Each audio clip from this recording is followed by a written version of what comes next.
De retour à Planète Terre, l'émission des chercheurs du Cerium, ici Jean-François Lisée. Nous allons parler de crime et d'efficacité également des services policiers avec notre invité Maurice Cusson. Merci beaucoup d'être là, M. Cusson.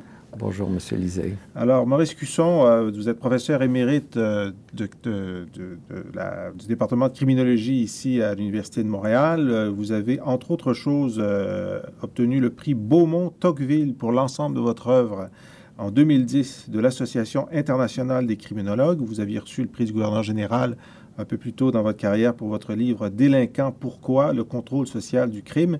Et vous venez de publier une somme très accessible qui s'appelle « L'art de la sécurité, les enseignements de l'histoire et de la criminologie ». C'est aux éditions Urtubise, où vous faites une synthèse entre la connaissance que les criminologues ont de l'évolution du crime, de ses montées et de ses décroissances, et des connaissances des historiens sur l'intervention de l'État, de ses policiers, de ses pratiques, pour essayer de compléter ces explications. Pourquoi le crime, pourquoi il a baissé à certains moments. Alors, je vais vous poser d'abord une question sur le titre. Vous nous parlez de l'art de la sécurité et non de la science de la sécurité. Pourquoi? Alors non, c'est pas une science, la sécurité. On pourrait dire que c'est un peu comme la médecine ou l'architecture. On y trouve une combinaison d'intuition, de l'art d'appliquer des principes généraux à des situations concrètes qui ne conduit jamais à une proposition générale de type scientifique. Donc, il ne s'agit pas d'une science, mais la sécurité peut utiliser un certain nombre de sciences. C'est ça. Et on voit dans l'ouvrage que vous tentez constamment de trouver des explications et vous vous butez un certain nombre de moments à l'absence d'une expérimentation contrôlée ou d'un nombre suffisant d'expérimentations contrôlées pour vraiment trouver la cause et l'effet comme un scientifique voudrait le faire. C'est ça.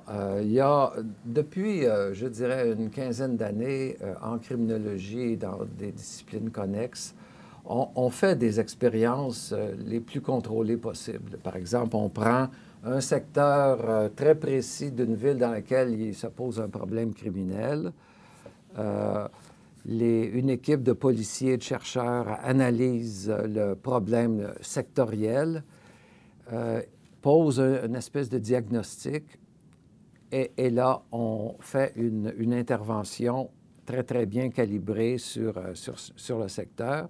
Et pendant ce temps-là, on a mesuré la criminalité avant, on a mesuré la criminalité après. On a souvent mesuré aussi, dans des secteurs comparables, la criminalité avant et après. C'est-à-dire un secteur où il n'y a pas l'intervention policière et un secteur où il y a l'intervention policière. Exactement, c'est ça. Alors, ça demande une énorme collaboration entre les chercheurs et les policiers. Oui. Et aussi la volonté de ne pas intervenir dans un des secteurs. Alors, on peut bien penser que le maire de la ville se dit, mais pourquoi vous intervenez seulement dans un point chaud et pas dans l'autre? Ah, c'est pour l'étude. C'est ça. En fait, c'est une question intéressante. Remarquez qu'en médecine, on fait ça constamment, oui. Où on veut tester un médicament, on l'applique à une catégorie de patients et les autres patients, par exemple, ont un placebo. Donc, on est dans cette situation-là. Cela dit, les médecins refuseraient de laisser mourir un patient pour vérifier. Alors donc, si le patient est malade, il prend éventuellement d'autres médicaments. Mais donc, c'est vrai que dans la situation dont on parle, par exemple, dans un secteur où la police va intervenir versus un secteur où il n'y a pas d'intervention, dans le secteur où il n'y a pas d'intervention, il y a, je dirais, les business as usual. Donc, la police intervient, disons, normal, régulier. Oui, disons, la bureaucratie policière continue de fonctionner, mais dans l'autre, on fait quelque chose de spécial, en général plus intense, plus concentré, mieux calibré. Et donc, vous dites que ce sont ces interventions, lorsqu'elles sont plus intenses, qui ont un impact. Mais généralement parlant, et vous ouvrez votre livre là-dessus, vous citez des chercheurs qui disent que l'augmentation du nombre de policiers n'est pas suivie d'un recul avéré de la criminalité. La rapidité des réponses policières est sans rapport avec la probabilité d'élucidation des crimes. L'influence de la police sur la criminalité est au mieux insignifiante. C'est extraordinaire de dire ça. Ça, c'était, je dirais, au départ, et il y a encore des criminologues qui pensent comme ça. Ils ont regardé un certain nombre d'études relativement anciennes où on ne voit pas d'impact de l'augmentation du nombre de policiers. On ne voit pas... par exemple, on ne trouve pas de taux d'arrestation plus élevé quand la police intervient rapidement que quand elle n'intervient pas rapidement. Et la patrouille policière non plus. On a fait plus ou moins de... Pour la patrouille, là, il y a un chercheur, Marcus Felson, qui dit dans le comté de Los Angeles, où il y a beaucoup de crimes, 99,98% du temps, il n'y a aucune présence policière dans un lieu donné.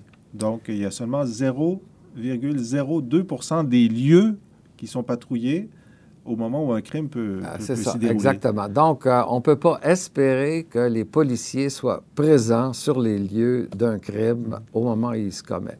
Cela dit, il y a une chose que j'essaie de défendre dans ce livre, sur la base d'études expérimentales, mais aussi d'études historiques, c'est qu'il y a quand même des lieux où des crimes violents risquent d'être commis et où la violence se manifeste de façon ostensible. Par exemple, dans un certain nombre de bars de Montréal et de la plupart des grandes villes du monde, il y a un certain nombre de bars dans lesquels il y a des bagarres régulièrement. Pratiquement tous les vendredis soirs ou tous les samedis soirs, il y a un certain nombre de types qui se tapent dessus. Le fait d'avoir une intervention policière relativement rapide permet bien souvent à la police d'interrompre le processus d'escalade de la violence. Et ça, c'est une chose qui n'avait pas été très bien vue traditionnellement. Je parle à ce propos-là de la pacification.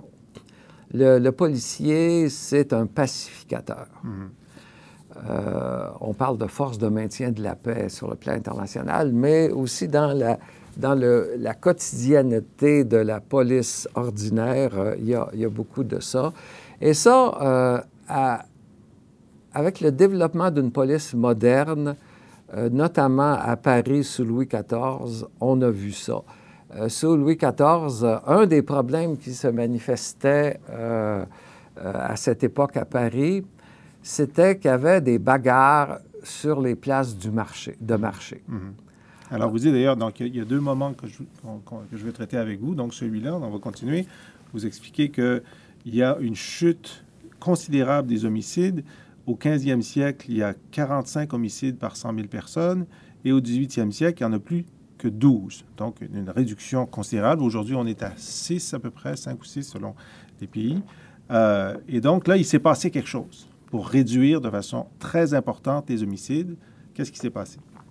Alors, il y a eu vraiment d'abord un vaste développement politique et la création d'un État moderne disposant de la capacité d'intervenir et pour la capacité aussi d'imposer une espèce de paix à tous. Et sous Louis XIV, l'État est bien en place, il n'y a pas de doute. Disons, il y a pas mal d'auteurs, notamment Norbert Elias, qui avaient souligné que ce processus de recul de la violence pendant les siècles, ce processus avait été facilité notamment par des rois comme le roi Louis XIV, qui avaient obligé en quelque sorte la noblesse à se transformer d'une noblesse de guerre à une noblesse de cour. Alors, le noble médiéval était un sabreur, un bagarreur, un homme de violence. Et sous Louis XIV, on lui dit « Venez à la cour, messieurs, apprenez les bonnes manières, la politesse, la retenue, le contrôle de soi. » Parce que la cause de ce grand nombre d'homicides, vous l'expliquez, c'est beaucoup la vendetta, par exemple, entre deux familles. Quelqu'un tue quelqu'un de l'autre famille, ensuite on se venge et ça devient un cercle infernal. Ou la bagarre qui se termine par l'exécution ou la mort d'un des protagonistes, et que c'est considéré comme normal. Hein? Je veux dire, c'est accepté, ça fait partie de la vie. Donc, écoutez, encore maintenant, hein, mais disons au Moyen Âge et encore maintenant dans pas mal de pays d'Amérique latine, on trouve plutôt normal de défendre son honneur et les armes à la main. Et de venger la mort, par exemple, d'un membre de sa propre famille.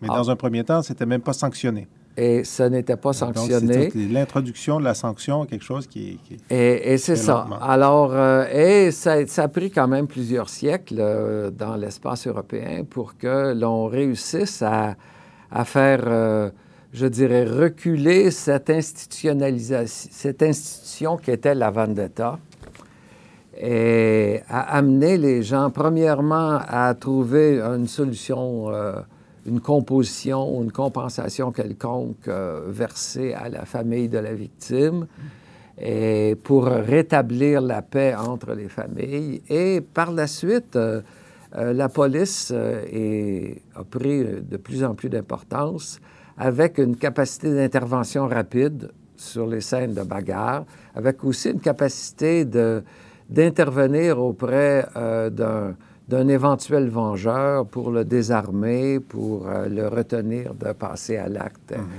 Alors, et ça, en d'autres termes, pour que l'État, par exemple l'État de Louis XIV, puisse véritablement imposer la paix à l'espace français, il fallait un appareil policier capable d'intervenir, d'imposer aux gens et aux bagarreurs une solution pacifique à leur conflit. Alors, c'est intéressant parce que donc la police, dans sa première incarnation, et c'est ce que vous voyez là, c'est une police qui tente non seulement d'empêcher la bagarre de dégénérer, mais aussi qui agit sur les causes de la bagarre. Là, vous parliez du marché, va même se transformer en inspecteur des poids et mesures pour empêcher un vendeur d'essayer d'escroquer un client et donc de provoquer une bagarre. Donc la police devient totale sous Louis XIV. C'est ça, devient préventive et justement, dans le cas des marchés, il faut rappeler que les gens portaient une épée ou au moins un couteau. Alors, et les poids et mesures étaient souvent falsifiés et il n'y avait pas de standardisation des poids et mesures. Donc, chacun utilisait plus ou moins son genre de poids. Et donc, ça donnait lieu à des disputes. Et là, on brandissait l'épée et il y avait un certain nombre de décès causés par ça. Donc, la police intervient. La police réussit à désarmer. Il y a eu toujours des lois, depuis des siècles, des lois qui limitent le port d'armes, mais bien souvent, ces lois-là n'étaient pas respectées. Alors, ça a pris l'institution policière vraiment efficace pour qu'on commence à respecter les lois sur le port d'armes.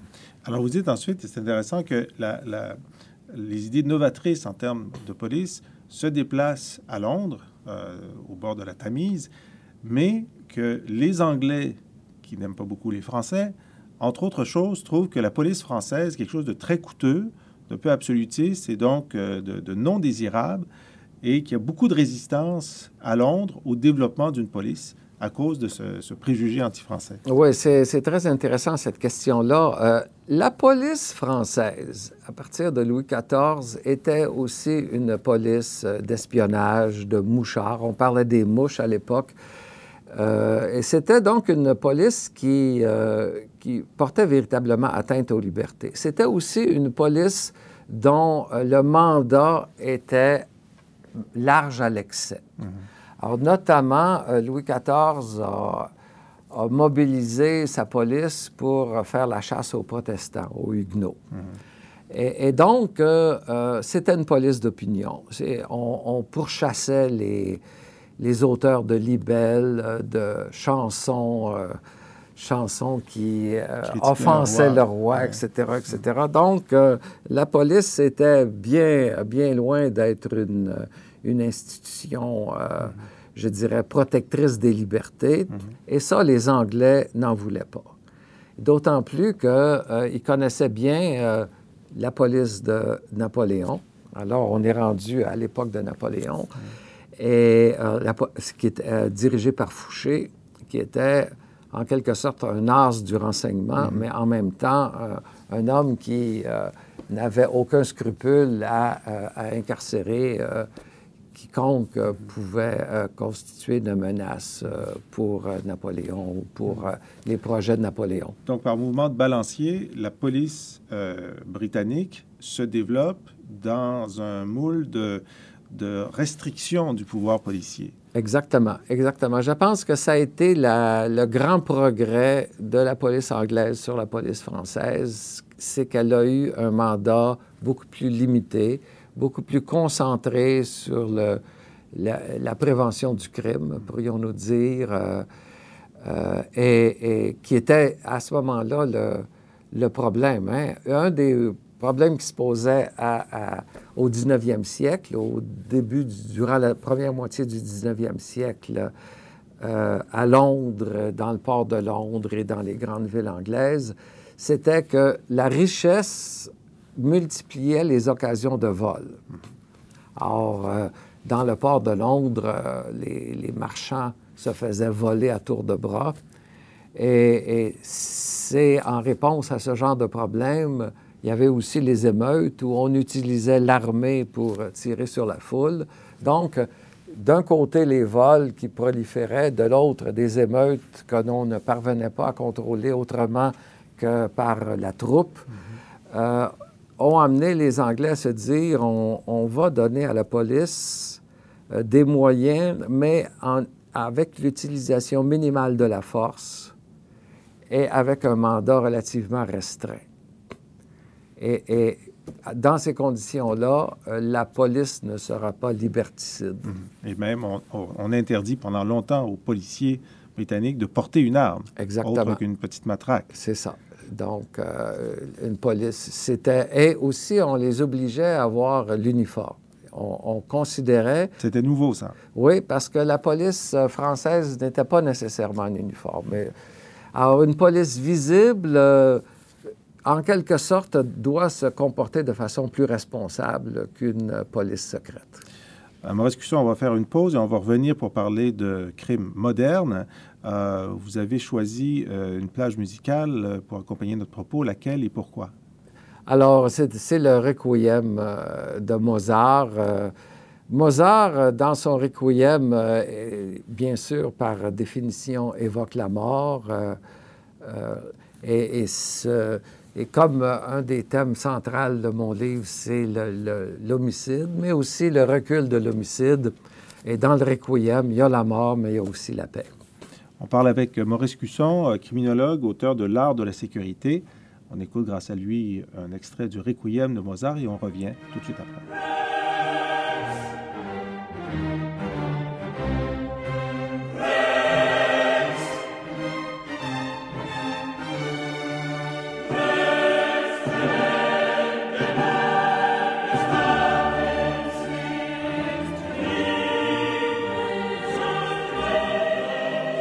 De retour à Planète Terre, l'émission des chercheurs du Cérium. Ici Jean-François Lisée. On parle de crime et de police avec notre invité Maurice Cusson. Je rappelle que vous êtes l'auteur de L'art de la sécurité, les enseignements de l'histoire et de la criminologie. Ça vient de sortir chez Urtubise.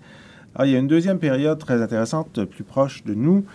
C'est d'abord la montée du crime aux États-Unis, en Amérique du Nord, en Occident, mais aux États-Unis en particulier, dans les années 70, 80 et jusqu'au milieu des années 90. Et ensuite, la baisse significative du nombre de crimes. On suit toujours les homicides et les crimes violents parce que c'est les plus faciles à repérer.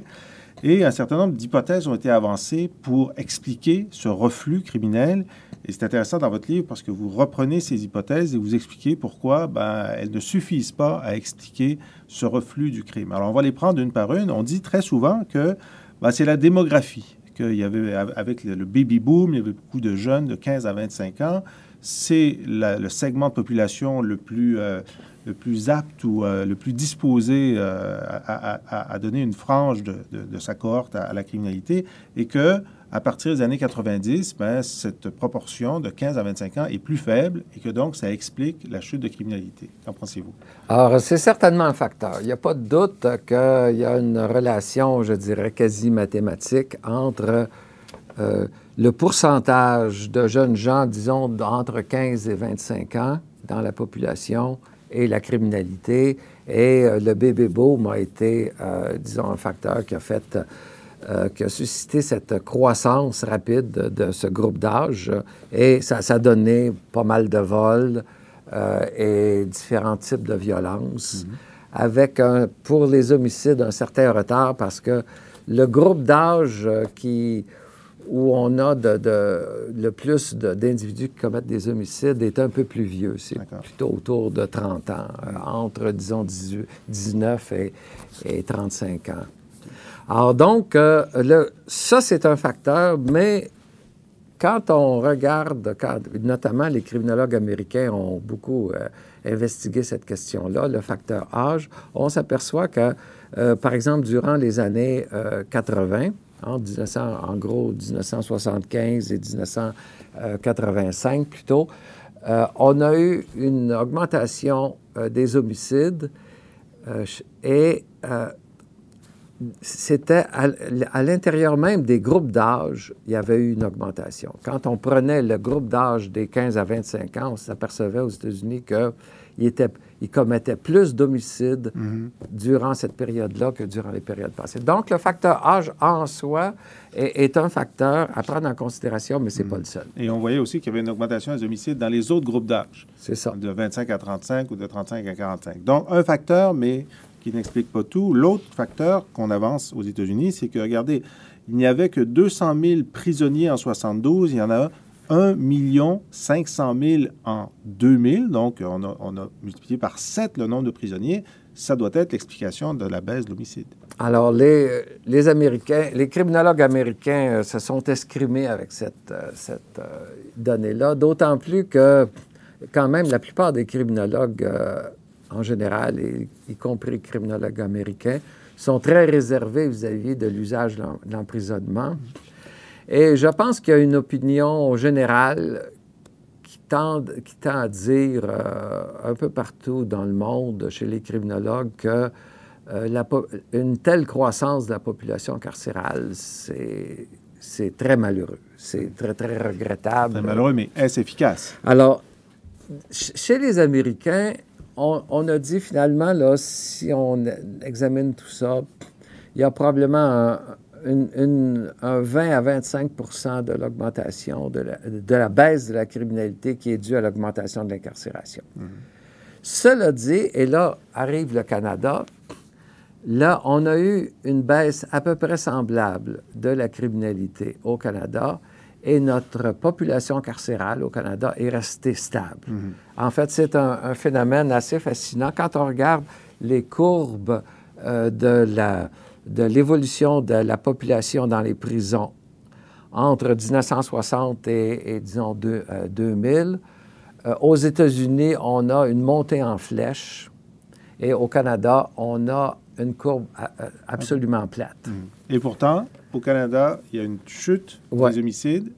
Aux États-Unis, il y a une chute des homicides aussi, mais nous, on n'a pas eu besoin de l'incarcération. Donc, en tout cas, ce n'est pas une variable importante même. C'est ça. Entre les cas, ce n'est pas une variable qui a joué chez nous. Chez nous, c'est ça. Alors, en d'autres termes, il semblerait que les Canadiens ont trouvé un moyen autre que carcéral pour contenir la criminalité. Ensuite, on a dit, c'est le chômage. Quand il y a du chômage, il y a plus de criminalité. Quand il y a moins de chômage, il y en a moins. Ça, c'est une idée que je conteste parce que, d'abord, les relations entre chômage et criminalité sont faibles. Ensuite de ça, il y a eu des périodes au cours du 20e siècle, notamment entre 1960 et 1975, où le chômage était faible, n'a pas du tout augmenté, et la criminalité a énormément augmenté. Dans les pays, en gros, dans les pays riches, comme le Canada, les États-Unis, l'Europe occidentale, la richesse, la croissance de la richesse s'accompagne souvent d'une croissance de la criminalité. Parce qu'il y a plus de choses à voler, plus de liberté. Les gens sortent plus le soir aussi, quand on est riche, quand on boit plus d'alcool, etc. Alors, vous voyez un peu pourquoi. Une autre explication qui a été avancée, l'augmentation du nombre de policiers. D'ailleurs, Bill Clinton, c'était une de ses promesses électorales d'avoir quelques centaines de milliers de policiers de plus en patrouille, et donc plus de policiers, moins de crimes. Alors, et là, les Américains ont beaucoup examiné cette question-là et le bilan d'un bon nombre de recherches, c'est de dire, du moins pour les États-Unis, que l'augmentation du nombre de policiers n'est pas en corrélation avec la criminalité. Que ça monte ou que ça diminue, il n'y a pas véritablement d'impact. Alors, ce qui mène à dire que c'est pas le nombre, mais c'est la qualité du travail policier. On va y venir tout de suite. Alors, la dernière explication qui a vraiment fait beaucoup couler d'encre, c'est celui de l'économiste Stephen Levitt dans Freak Economics qui disait, ben, c'est simple, le nombre d'avortements dans les années 60 a augmenté dans les quartiers où on produisait le plus de criminels. Et on sait que c'est les enfants de femmes, de mères célibataires pauvres qui sont les plus nombreux à devenir des criminels. Donc, il y a une relation de cause à effet entre l'augmentation du nombre d'avortements dans ces situations et la baisse de la criminalité 15, 20, 25 ans après dans ces zones. C'est une théorie intéressante et un peu paradoxale, mais l'idée de base a un certain fondement dans le sens que c'est vrai que les enfants de mères monoparentales, surtout si elles sont en détresse économique et sociale, sont plus portés à devenir délinquants. La démonstration de Stephen Levitt a intéressé pas mal de gens et a fait l'objet de pas mal de travaux. Et finalement, le bilan de ces travaux-là, c'est qu'on réfute la thèse de Levitt. Pourquoi? En fait, on n'a pas trouvé... Les chiffres ne vont pas dans le sens de son hypothèse. C'est ça, finalement, le résultat. Alors, vous dites, en fait, il y a quand même... la criminalité n'a pas augmenté naturellement et baissé naturellement. Il y a une raison, enfin, il y a des raisons, et c'est plusieurs variables sur la qualité du travail policier, la transformation du travail policier qui a augmenté son efficacité. Alors, parlez-nous de ça un peu. Alors, il y a eu beaucoup d'innovations policières au cours de la période qui a précédé la baisse de la criminalité et qui a accompagné la baisse de la criminalité. Une des innovations dont on a le plus parlé, c'est la police communautaire, que les Français appellent la police de proximité. Donc, l'idée que les policiers doivent se rapprocher des citoyens, se mettre au service de la population.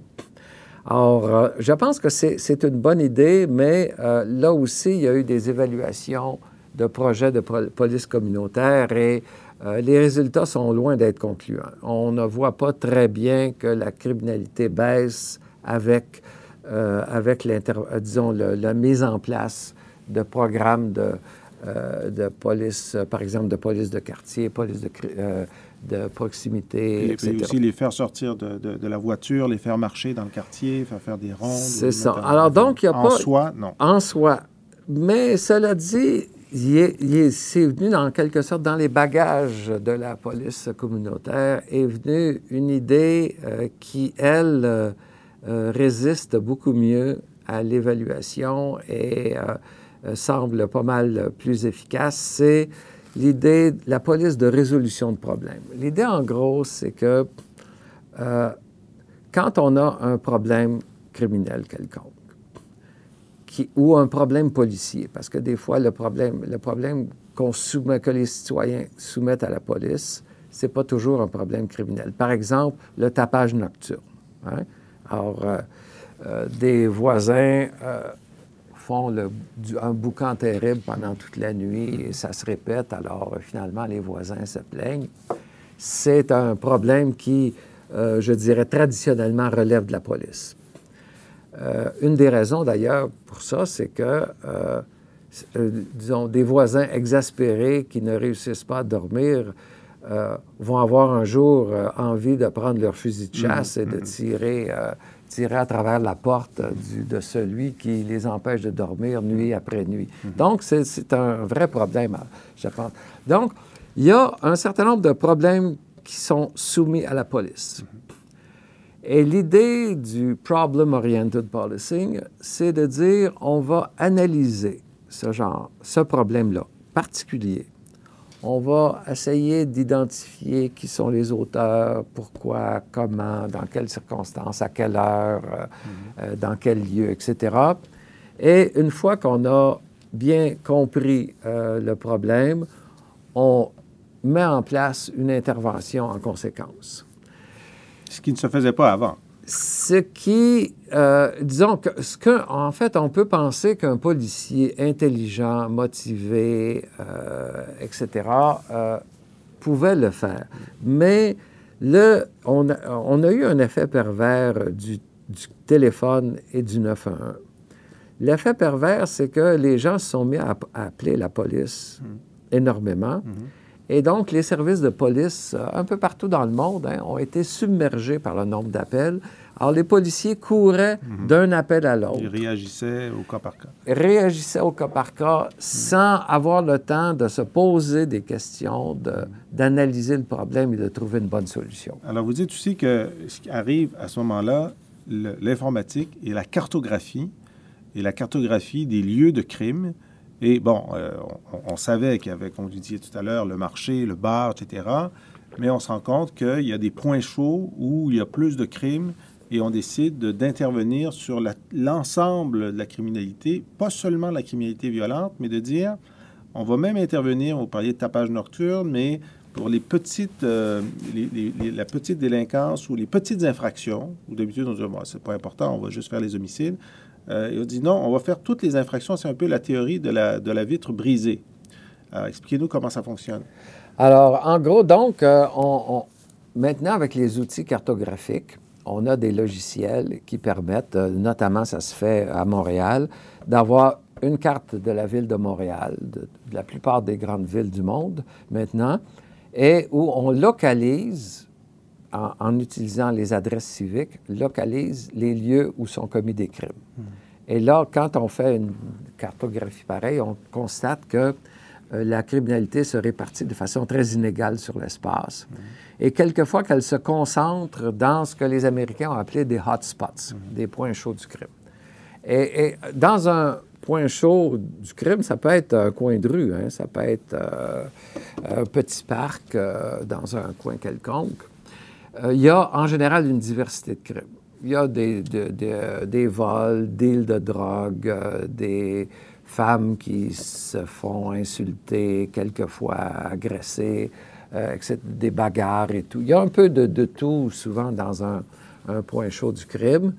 Et une fois qu'il est localisé et qu'on veut en faire quelque chose, là, la police intervient. L'idée d'intervenir sur les petits délits, c'est que il y a plusieurs raisons, mais une des raisons, c'est que le délinquant, disons, un peu sérieux, est généralement un individu relativement polyvalent en matière de délinquance. Je veux dire par là, qui commet toutes sortes de... C'est un transgresseur polymorphe, pourrions-nous dire. Disons, il insulte les femmes dans la rue, il se met en gang, il se bagarre, il commet des vols, il vend un peu de drogue, etc., un peu de tout. Alors, si la police, dans un point chaud, comme celui dont on parle, se met à intervenir à chaque fois qu'il y a une transgression, par exemple un règlement municipal, à un délit mineur, etc., on réussit jusqu'à un certain point à neutraliser des délinquants qui seraient susceptibles de commettre des délits plus graves. Donc, il y a en quelque sorte dans ça une approche indirecte, une stratégie indirecte qui situationnelle. Et donc, on peut même, s'il y a un squat, on peut même faire pression sur le propriétaire du squat qui n'a pas respecté le code du bâtiment pour qu'il fasse raser son squat ou le fermer complètement. ce qui enlève son repère à une bande, etc. Mais là, on se dirait, si vous les bloquez là, ils vont aller ailleurs. Je vous dis que ce n'est pas toujours le cas, en fait. Quand on les bloque à un endroit, il n'y a pas 100% de la criminalité qui se déplace. Il y a une perte de criminalité. Exactement. C'est une observation courante dans les projets de prévention qu'on appelle de prévention situationnelle. On intervient dans un secteur donné et on s'aperçoit qu'il y a un certain déplacement de la criminalité, dans certains cas, pas toujours, mais ce déplacement n'est jamais de 100%. Donc, on a des bénéfices. En fait, on peut imaginer facilement la raison. Imaginez-vous, on parle dans le squat dont vous parlez. Donc, il y a, par exemple, une douzaine d'individus qui fréquentent ce squat. Ils s'en servent pour dissimuler leur stock de drogue. Ils s'en servent pour planifier leurs délits, etc., etc. Mais si, à un moment donné, le squat disparaît parce que le propriétaire dont vous parlez a rasé l'immeuble, le groupe est désorganisé. Il y a des bonnes chances que les uns et les autres vont s'éparpiller à gauche et à droite, vont cesser de se voir. Et à ce moment-là, la capacité criminelle, en quelque sorte, des individus, sans le support du groupe, va tomber. Et ce qui nous amène à dire que le crime désorganisé est préférable au crime organisé. Oui, exactement. En fait, dans l'histoire, dans la longue histoire du crime, un des gros problèmes que l'on a eu, ça a été le brigandage, qui se définit par le vol à main armée commis par de puissantes gangs, de puissantes bandes qui disons, terrorisaient les gens, violaient, tuaient, incendiaient, sans oublier de piller Et de là jusqu'à leurs descendants, les Hells Angels de Montréal. C'est ça. Et vous terminez avec, justement, en disant, ce qui fonctionne dans la police, c'est la police intelligente qui se donne un objectif et travaille pour cet objectif. Les mouchards, l'information, la coordination et les opérations coup de poing comme celles qui ont désorganisé les Hells Angels. Alors, on va s'arrêter là parce qu'on pourrait continuer pendant encore 2 ou 3 heures. Je renvoie les auditeurs, les téléspectateurs à votre livre, L'art de la sécurité, les enseignements de l'histoire et de la criminologie, donc Maurice Cusson, chez Urtubise. Et si je vous proposais, pour terminer comme plage musicale, la chanson thème de la série The Wire, que vous avez peut-être suivi. Oui, certainement. Alors, qui est pour moi la meilleure série sur le crime et la prévention du crime qu'on ait pu voir. Alors, est-ce que vous le recommandez, The Wire? Je vous le recommande. Je le recommande, oui. Bon, alors, nous sommes 2. Je pense malheureusement qu'il n'y a pas de version française, mais on les trouve dans les lieux où on loue encore des DVD. Donc, merci Maurice Cusson pour votre travail. C'est moi qui vous remercie. Vos éclaircissements. Et on écoute la chanson thème de The Wire. If you walk through the garden, you better watch your back. Well, I beg your pardon, walk a straight and narrow track. If you walk with Jesus. Voilà, c'était notre émission pour cette semaine. J'espère qu'elle vous a plu. Si vous voulez la revoir ou revoir des émissions précédentes de Planète Terre, elles sont toutes disponibles sur le site serium.ca. Vous trouverez sur le site également les annonces de nos activités publiques à venir. Vous y êtes conviés. Également, et en particulier, les écoles internationales d'été du Cerium qui se déroulent pendant les 2 premières semaines de juillet. Les thèmes cette année, la question de la Chine, le printemps arabe, la Scandinavie, le modèle scandinave, pourquoi est-il un succès, la biodiversité, les droits de l'homme sur Terre et gestion de crise. Vous trouverez tout ça sur le site. Je remercie l'équipe technique de Planète Terre, Luc Laflamme, Ognian Guerriev, Charlène Ricard et Félix Lajeunesse. Et je vous donne rendez-vous à la semaine prochaine.